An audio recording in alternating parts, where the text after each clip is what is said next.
I buy faulty electronic devices, attempt to fix them and sell them for a profit, which recently we've been doing all right. What you're seeing now is season 1 of Profit or Loss. And as you can see, it took me 104 episodes to make a total of £1,000 profit. We're now on season 2 where I'm determined to hit that £1,000 profit in half the amount of episodes and £2,000 total profit by 104. As it currently stands, we're 12 episodes in. The docking stations haven't sold from last episode, but we're at £469.62 and a win streak of 4 episodes. So let's make this one win streak number 5. Welcome your faces back to episode number 13, season 2 of the series Profit or Loss. I've actually got a sneaky suspicion that you guys might be angry at me today. And the reason being is because I paid a total of £170 for this PlayStation 5 Disc Edition console. Now I know you're thinking, Jay, why on earth would you spend £170 when they only sell for around about £240, £250? If I can get it done in an hour, obviously that's some nice profit. However, on the eBay listing, this is what it states. No display. That's it. I don't know if the warranty sticker has been taken off. I have no idea on the other history. It's just, I saw no display and I thought, no display? How hard can that be? This was before the last couple of episodes where I've spent ages doing trace repair to find out I had flux in the port. Nonetheless, I'm sure we can get this one working today, right? Sticker and stuff. Let's do the basic check and just make sure it turns on. However, what does the actual port look like? Does the port look okay? I mean, the port's there, which is a good start, right? And it doesn't look damaged, so I'm now scared. Okay, warranty sticker. Are you attached or not? I'm very scared now. I'm very, very, very scared. I may have made a big mistake. Let's just make sure that it turns on. What I will say as well is that the disk drive has had a screwdriver put in to eject the disk. I can't tell if it's been opened here or not. I'll be able to see that in a second. Doesn't look like there's been too much dust. Definitely, obviously been opened before from what we can see. Does it power on? We're looking for a light. What? There's no power. Now I'm really, really, really, really worried. Why is there no power? Does no display mean no power? I personally feel like no display and no power are two different things. No display is console turns on and it doesn't project an image. No power means no power to the console. And I've definitely double checked that it's the same one because we've got a W here. And if I go over to the actual eBay listing, you can see we've got a W on the case. Even the title just says faulty no display. And again, the only thing that it says in the description is no display. It does say we've not tested this item, so there may be faults that we're unaware of. Please bear this in mind when purchasing. We do not accept returns. Well, I'm not going to return it because I want the content. But if I was maybe somebody who solely relied on this income for fixing faulty items, I would definitely consider sending it back. I'm now going to take this apart and see what the situation is. Before we do that, a quick word from today's video sponsor, PCBWay. PCBWay is your website for DIY. Get an instant quote on your PCBs at a low cost with fast delivery. New customers will also get a $5 welcome bonus. Fully customize your PCB with a few clicks, including the thickness of the board to the color of the solder mask. PCBWay also offers services in CNC machining, 3D printing, sheet metal fabrication, and also injection molding. Head on over to the gift store and grab yourself a multimeter or a soldering iron. PCBWay has it all. Thank you to PCBWay for sponsoring today's video. Now back to the repair. I have actually ordered an electric screwdriver to test out, but it's not arrived yet, and that would have come in very handy for the PlayStation 5. All right, let's take out the fan connector. It doesn't feel loose and wobbly. It just felt a little bit, although you can see that the wire's stretched. I may have already sabotaged this episode. This is in fact a 1200 series model as well, so not spanking new, but a lot newer than the previous 2 iterations. There's a screw missing there. That screw was actually put into the wrong part. You had the 1000 generation, the 1100 generation, and like I said, this is the 1200. And then you've got the newer slim models and the Pro now that's available. Yeah, it's definitely been gone down further as well because the foam here has been stripped. Let's just move this off. That's okay. All right, disk drive removed. Just going to make sure that the power button has been put in correctly, which I'm going to say it has been. Whilst I'm taking this apart, let me know in the comment section down below if this is something that you would have returned, or would you have been like, do you know what? I'll open it up and see what the situation is and see if I can get it working. But I will say whilst I'm here, there's a little insider for you. I don't know if you can see, but just about here, let me zoom in. The board is bent up, the motherboard. And that's because there is a tiny little mount just under here where the board is supposed to clear. And what happens is if you don't clear it properly, you bend the motherboard. So that's what's happened with this one when somebody's put it back together. And it's little things like that I think maybe if the person who previously fixed this didn't know, I might stand a chance with this, hopefully. Anyway, let's say it's metal plating off. How do we look? Any signs of flux or burn marks, big explosions and all the good stuff? Can I see anything? Doesn't look like it. I think work has been done around the HDMI port here actually. Yeah, definitely has been done. So we'll zoom into that in a second. But I need to figure out, first things first, why it's not turning on. I see a tiny bit of flux in the center of the console just there. And I may see more stuff when I actually go to take it out, you see, and look under the scope. But let me show you that. Can you see that little nub here with the board? So all you need to do really is just push that down. But again, I can't do that now because the board's been tightened in. So when you place the board back in, if you have a 1200 series, just be careful of this little bit here. Multimeter is at the ready. We are going to measure, my friends, for some voltages.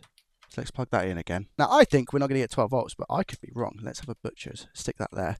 12 Vs. Yeah, we do get 12 volts because that's loading. You can see now we get 12. 5. Yeah. 3.3. Yeah. All right. So we got our main power rails. Interesting. Let's disconnect it. Take the board out. And we're going to have a look around the board for some shorts. This was missing a couple of screws on the motherboard level as well. I think I found the issue. You might be able to see it with that reflection. I don't know. But I'm going to take you under the scope and we'll inspect. That liquid metal is also dry. Mr. Microscope, what have you got for us over on the South Bridge? Well, actually, do you know what? Before I even look at the South Bridge, this BIOS chip looks like it's been replaced, hey? Or it's had the data at least written off it. Those solder joints there, just here, are definitely leaded solder. I don't know if there's meant to be a component here. I'm going to check on the donor as well as here. Potentially they've knocked it off. But what I'm really interested in is the South Bridge. Can you see how much flux we have around the South Bridge? Again, those two little points there. We meant to have a component there. I'm not too sure. They are two big bits of solder just here, hey? Wow. Flux under the South Bridge, yes or no? It doesn't look like we've got any flux under the South Bridge, so it looks like it may have been successful. Yeah, there's not much flux under there, so this could be okay. And then if we venture on over to the HDMI port itself, I'm just going to check, but this has had work done to it. It is a new HDMI port, isn't it? As we can see. And to be honest with you, pretty solid. Yeah, those pins are nice. A little bit of burnt plastic on the right where they look like they've stuck a soldering iron down there, but other than that, we look all right. We've got the retimer IC. I think we're missing a cap here. I definitely think there's meant to be a cap. Let me grab a donor board because there's definitely some things that I think are questionable. They might not be. I could be completely wrong, but I just want to check. I've done a plethora of tests on the board in terms of just measuring around with the multimeter, and everything seems to look okay. Does that mean everything is okay? Absolutely not, because I'm in this position currently. What I'm going to do is I'm going to heat up the South Bridge and see if there's any little bit of flux underneath that might be preventing this console from starting. I have also attempted to give it 12 volts and it only gives me 15 milliamps, which might indicate a bad South Bridge. So let's see if that is indeed the case. I have just reflowed the South Bridge, but I was recording the top down instead of the microscope, which is not good. So I've just reflowed it. So let's see if that makes a difference. Well, it hasn't. It hasn't made the slightest bit of difference. It's doing the exact same thing. All I did was reflow it, put a little bit of flux under, and then give it a nice clean. It did feel like unleaded, to be honest. So I don't actually know if this was changed, but there was so much flux around it. I'd be very shocked if it wasn't. The flux could be from the BIOS, but regardless, we're going to get the South Bridge changed out. This is indeed a 61GG, and I'm hoping that's factory what's meant to be on the board. You can check with a resistor on the back, but I can't remember which one it is. I'm actually thinking it's this one here, and this one's put in south, so I can't remember if that's going to be a 69GG or a 61GG. This is a 033 board, which is the same, and this one goes this way, and I'm pretty sure I remember this one being a 69GG. Now, unfortunately, I'm going to have to reboard a South Bridge because I don't have one. I thought I did, but I've got a 69GG instead of a 61GG. So I'll get that reboard now.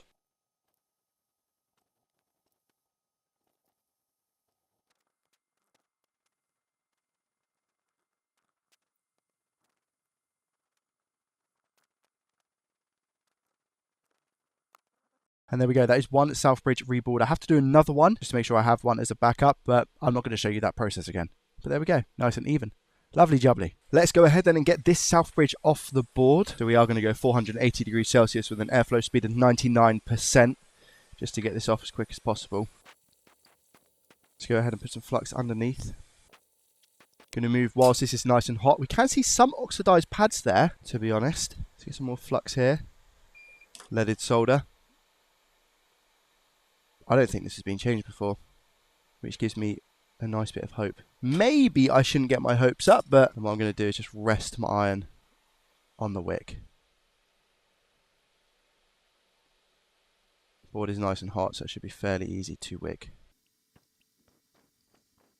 Little clean. That looks really good, actually. Nice and clean. We haven't destroyed any of the solder mask from what I can tell. It actually moved pretty quick here. Flux.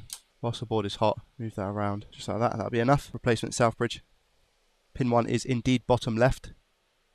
line this up nicely if we can. 450 degrees Celsius, airflow speed 99% now, and we'll just flow this in place.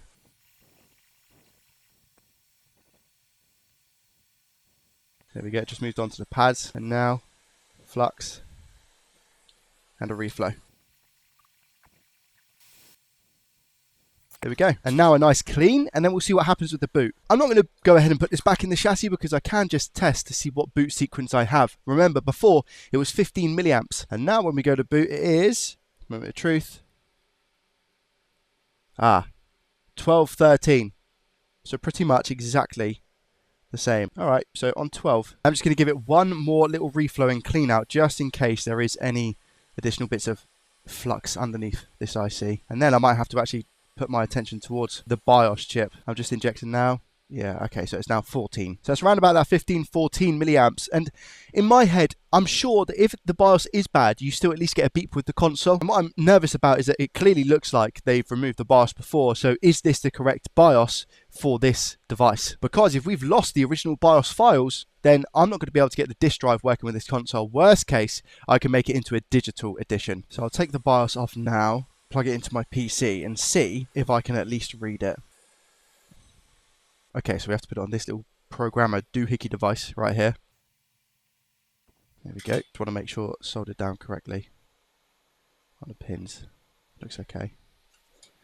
That looks all right. Now we work our magic. Okay, good thing is that I can actually read this chip, and it looks like it's got quite a bit of data on it, missing from the end, but I'm pretty sure they all do anyway. So I think the BIOS IC is okay. So what I'm going to do is I'm going to save that file on my PC. I'm going to put a digital version on, see if that makes a difference. And if it doesn't make any difference at all, it means that I can just put this one back on the BIOS. And now I just need to put this back.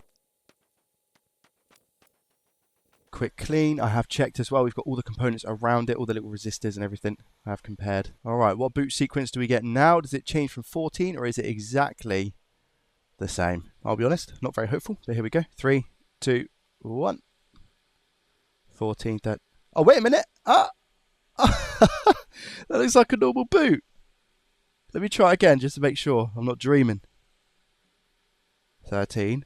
Yeah, wow, that looks like a great boot. Okay, sweet. In which case, maybe it is the particular BIOS file that I've just taken off that is incorrect, which is annoying. However, it means that, worst case, I can get this sold as a digital edition console and say that the disk drive just doesn't work. And that should mean we still make a profit. But I think what I'm going to do is take a BIOS chip from another board, write the original BIOS from this faulty board onto that BIOS and then put that BIOS on this board. I know it sounds very confusing, just to see if I can then get the disk drive working. And like I said, if not, worst case, we've got a digital edition, as long as everything else works, obviously. All right, so I've rewritten the original sounds weird.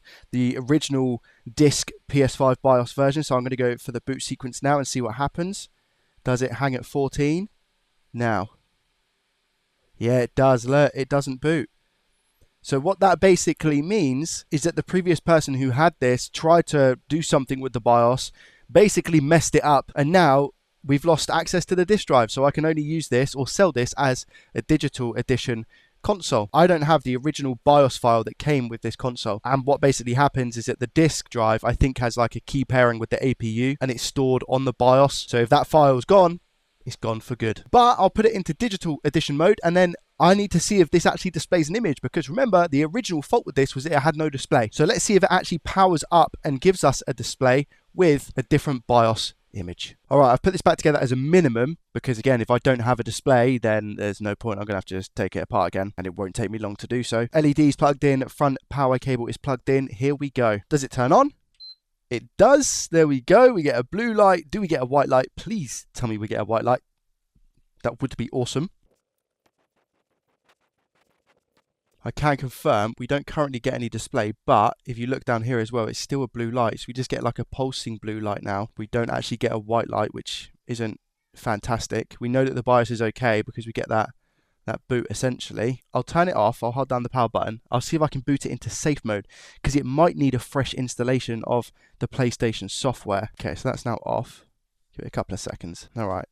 Do we get 2 beeps? There's one. Keep holding. Do we get a second beep? There's the second beep. It took quite a while. Does it now go to a white light and go into safe mode? Oh no, that was just to turn it off. Okay, that second beep was actually shutting down the console. I'll try it again. 1 beep. We should get the second beep relatively quick, and that's not happening. So I think it's kind of skipping that safe mode. Now it's just turning off, isn't it? Yeah, so now it's going to turn off. The BIOS that I've used is the same one from here, so I wonder if I use a different BIOS chip, because maybe the actual BIOS chip is faulty, and then put the 030 image for digital on that and see what happens. I mean, we're a step further in the process because we get something, we just don't get the full boot. We don't get a boot to a white light. And I don't think that's going to be an issue with the south bridge that we have on the board, because usually if you have a bad south bridge, it'll be a beep on, beep off, or it won't even turn on at all. So I think the south bridge is absolutely fine. Maybe even this was the original issue where it's a pulsing blue light. So what they tried is they thought it was an issue with the BIOS and then just messed something up. Because this to me would say, oh, it kind of powers on, but no display, you know, even though it doesn't go to a white light. I still think there 100% should have been more information on the description of the fault with this PlayStation 5. Okay, that's been swapped out. I've put a brand new, well, I say brand new, it was taken from a donor board, a BIOS chip, and I've tested the boot and I still get a boot on the power supply. So that seems to be okay. I just need this to now go to a white light. Does it go to a white light? This is still with the digital edition BIOS. 3, 2, 1. Power, good. Do we see a white light? Doesn't look like it, unfortunately. It's just still kind of doing this blue light thing, which is a little bit annoying. I don't know whether that's going to be something else wrong with the board entirely, or whether it's the BIOS version that I have specifically for the 030 board.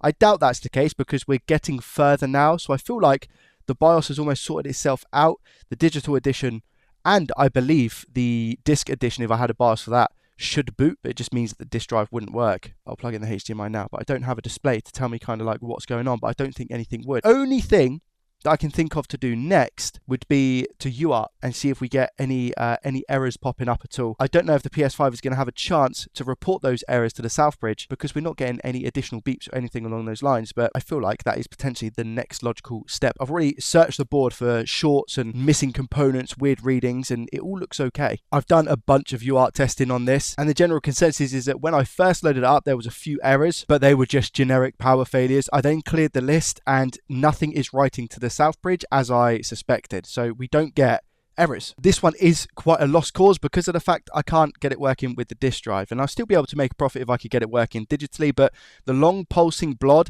is never really a great sign. So because of that, I am going to let this one go, and hopefully I'll be able to get 140 to 150 for it, so we're not losing a massive amount, and I can move on to the next item. I would like to work a little bit more on this, but sometimes when you've had devices that have had quite a bit of work done to them, especially with a lack of description or knowing what happened, it can obviously be rather tough to fix. That being said, I feel like it was a valiant attempt. Next, we're moving on to a Nintendo Switch Lite that I purchased off of eBay as faulty for £42.97. Let's see if we can end today's episode in a profit. Guys, we made it! Let's go!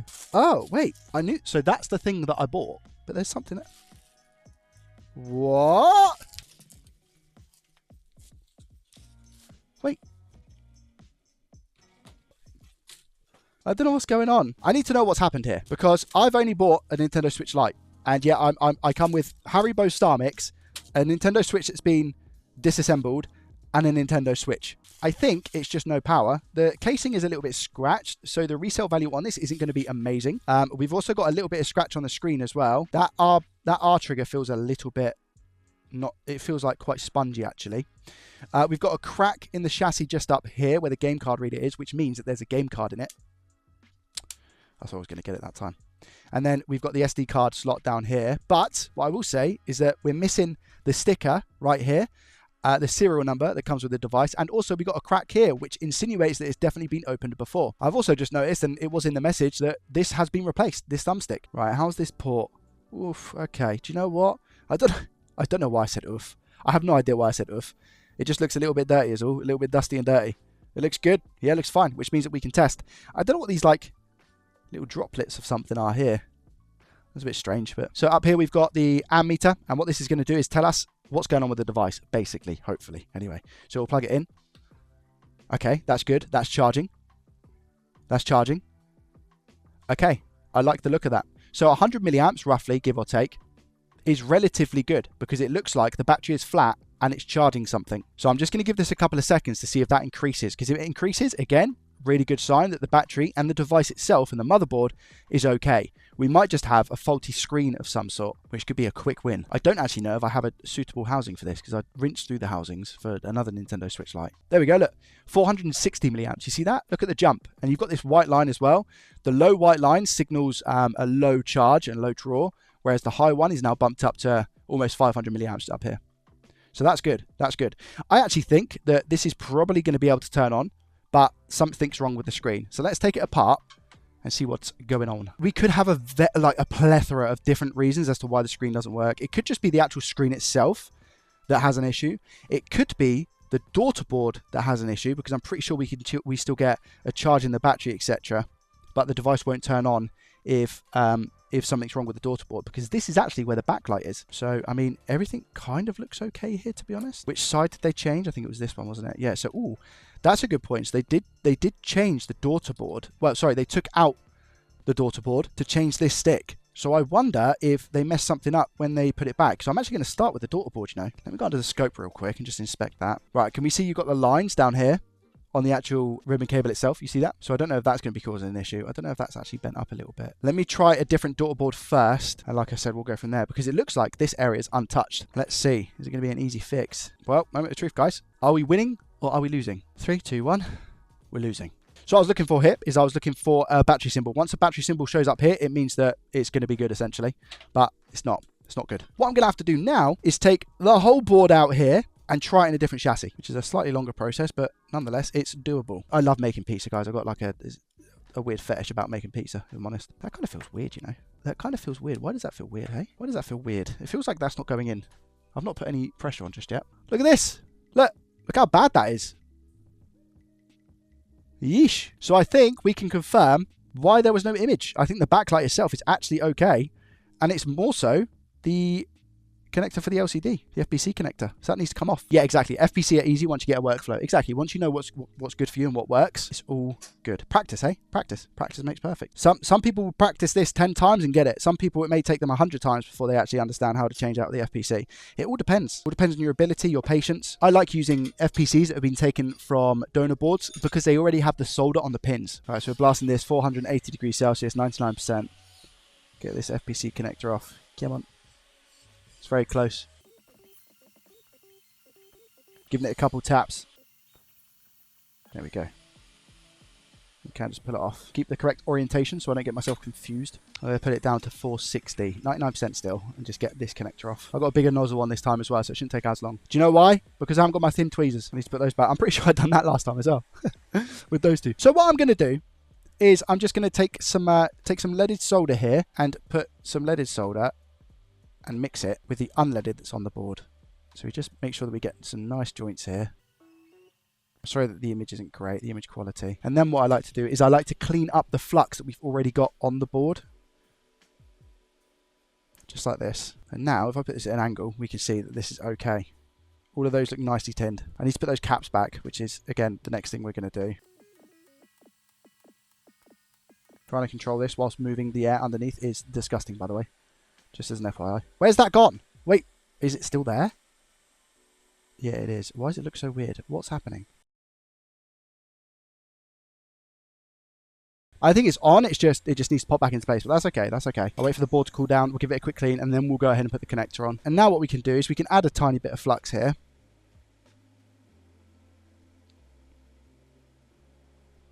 Just like that. Whilst taking up some of it, because I don't want there to be too much.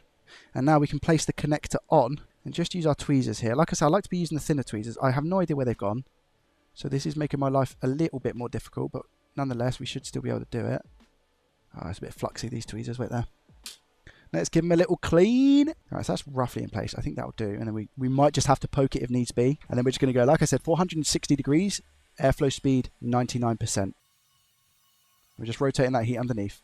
And hopefully the flux, along with the leaded solder that we've got on the board, should pull that connector to where it needs to go. Might not do. We might need to give it a little shove. There we go. See that? Look at that. Now it's pulled it. I think it needs a little... it might be okay. I might give it a tiny tap. No, I don't want to ruin it. I'm too tempted. Okay, that's it. That's all it needed. I'm pretty sure. Right, and then we come off the heat, and then we'll end up giving it a nice little clean as well, just to make sure we're okay, because we hardly used any flux, you see. So the flux isn't going to be an issue. And now if I take it out, it should be a little bit more stable. How does this look? Yeah, it looks good. Look at that. All of those look connected to me. Nice. And then if we look at the other side as well, because we've got two sides of connections here. They all look connected as well. Look at that. Lovely. The caps are okay as well. Just looking at that. Just looking at the caps. I'm going to try and put the board in the original housing, because if that's now fixed and it was just a screen issue, then the housing itself might be okay. I'm just checking the cable to make sure we haven't got any bends in there. So let's put this back in the original one. See if we can get it working. Let's see what happens. Do we get a charging symbol? 3, 2, 1. No, we don't. So does this need to go back into the test housing then? Is this screen just gone? 3, 2, 1. Looking for a battery symbol. Do we get a battery symbol? Up here, battery symbol. And it boots! Let's go! Ooh, lost in random. Never heard of that. Never heard of Fae Farm. All I need to do now is get another housing. Why does the condition of this look so good? Do you know what? It makes me think, why wouldn't I have used this in the past? And that usually means something's wrong with it. So, because all the buttons and everything are amazing here, you know? This looks like it's had work done to it before. Does this one turn on? Maybe it's just like a blue screen or something. Alright, well, at least I know this works. Is that clicking? That R doesn't feel like it's clicking to me. It feels very spongy. Oh no. How did I not see that, bruh? I've got to solder a button to here then, and they're so difficult to do. The reason they're so difficult is because they're so fragile. You can't use flux really, because if flux gets inside the button, it gets really sticky, and the button doesn't button anymore. So you've got to kind of solder this without using flux. They're actually quite hard to do. I had to actually end the stream shortly after that, so I'm going to do the button replacement with you now. And like I said, they can be quite tricky to do. We're going to blast this off the board. We're going 450 degrees Celsius. Airflow speed is in fact 50%. And this is the little switch in question. Doesn't really matter if the plastic melts here. There it goes. We take our little wick here and wick up the pads. Make sure we don't have any solder on them, because what we need is, I need the switch here to sit flush on the board. Okay. I'm just going to take this one out a donor. I'm going to do it from the opposite side and hopefully drop it out.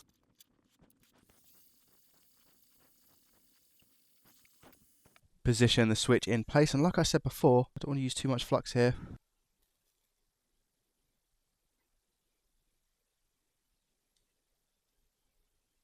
Just going to try and use the solder, because this will have flux in it, this solder. Not a lot, but a little bit.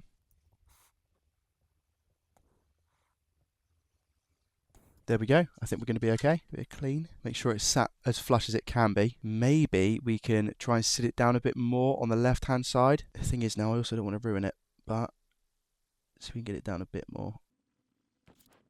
It's still got a real good click as well. No, not really. I'm actually just going to leave it like that. Okay, all back together. If I go test controller buttons and I hit that R, yeah, and everything else seems to be working absolutely fine. Sweet. So I'm going to button it up, put the remaining screws in, and now we can finally head on over to Sally's spectacular spreadsheet to work out if we made a profit or a loss. Cost for the PS5 was $170. The Switch was $42.97. For the Switch Lite, donor parts, so I just found a donor chassis. That'll be all okay. Estimated sell price for the PS5, I'm going to go $150, and estimated for the Switch Lite, I'm going to say $90. So our estimated total loss today is minus £6.55. So we put minus $6.55 just here. Hours work total, I'd say around about 3 hours after all the messing around with the PS5. The Nintendo Switch Lite didn't necessarily take too long, so I'd say a total of 3. Unfortunately, I've not sold any of the docking stations. I actually think they're going to be a huge mistake. They're currently listed up for £20 each and not one is sold. Bearing in mind I paid £12 for them, it's not looking good. Scores on the doors though, we have £365 total estimated profit,